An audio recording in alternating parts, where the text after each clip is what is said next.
we could learn about the characteristics of cognitive field psychology. Now we shall be discussing the merits of cognitive field psychology. So, following are the merits of cognitive field psychology as it improves cognitive function and learning. चूँकि ये cognition से ये start होता है और learning को कैसे influence करता है ये भी बात कर सकते हम लोग कर चुके हैं, कैसे स्ट्रक्चर की बात करता है। और यदि हम टॉलमैन की बात करें तो साइन लर्निंग ट्रेसेस की बात करता है। So it improves cognitive function and learning, it helps to improve memory, address memory disorder and enhance learning. इसमें लर्निंग के बारे में बहुत सारी थ्योरीज आप पढ़ेंगे तो ये और ज़्यादा क्लियर होगा कि ये सारी चीज़ों की पुनरावृत्ति ये दोनों कुर्तलेविन और टॉलमैन को पढ़ने के क्रम में भी होगा। It helps in problem solving by understanding cognitive process like attention, perception and reasoning. मतलब अटेंशन, परसेप्शन एंड रीजनिंग की मदद से प्रॉब्लम सॉल्विंग में सहायता करने के लिए भी ये टिप्स देता है।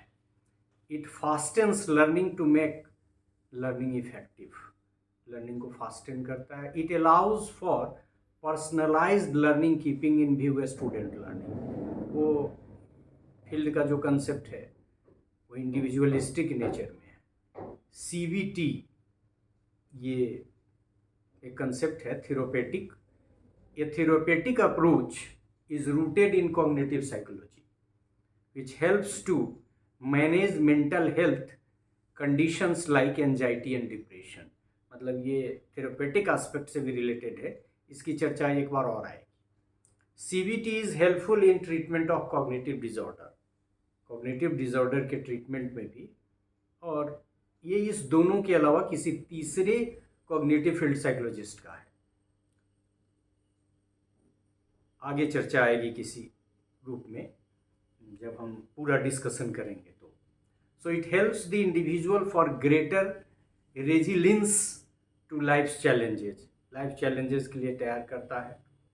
It helps mental health learning and investigation, वही CBT से संबंधित है। It has practical application in various fields. Practical application generally हम लोग एजुकेशन वाले तो नहीं करते हैं इसका इस्तेमाल, लेकिन थेरोपेटिक जो है वो मेडिसिन वगैरह में भी इसका इस्तेमाल करते हैं। It is helpful in enhanced decision making. इसके जो इनपुट हैं, अभी सारा तथ्य तो हम लोगों ने अभी पढ़ा भी नहीं है क्योंकि अभी 2 मनोवैज्ञानिकों को भी पढ़ना हमको बाकी है, उनकी थ्योरीज भी पढ़नी हमको बाकी है। But if you will come to know those theories you will be able to understand this concepts more clearly. It is helpful in improving workplace performance. It helps individual to become intuitive and user-friendly. It helps in understanding human behavior. It is useful for personal development. It helps to get increased self-awareness. It helps in improved communication skills and relationships. It helps to enhance critical thinking.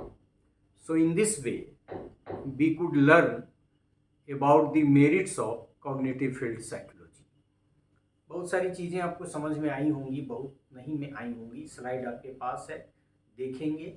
जब पूरी की पूरी theory आप सब कुछ cognitive field psychology के बारे में समझ जाएंगे तो संभव है कि आपको समझने में थोड़ी सी ज़्यादा सहूलियत होगी। So thank you for this part. Thank you.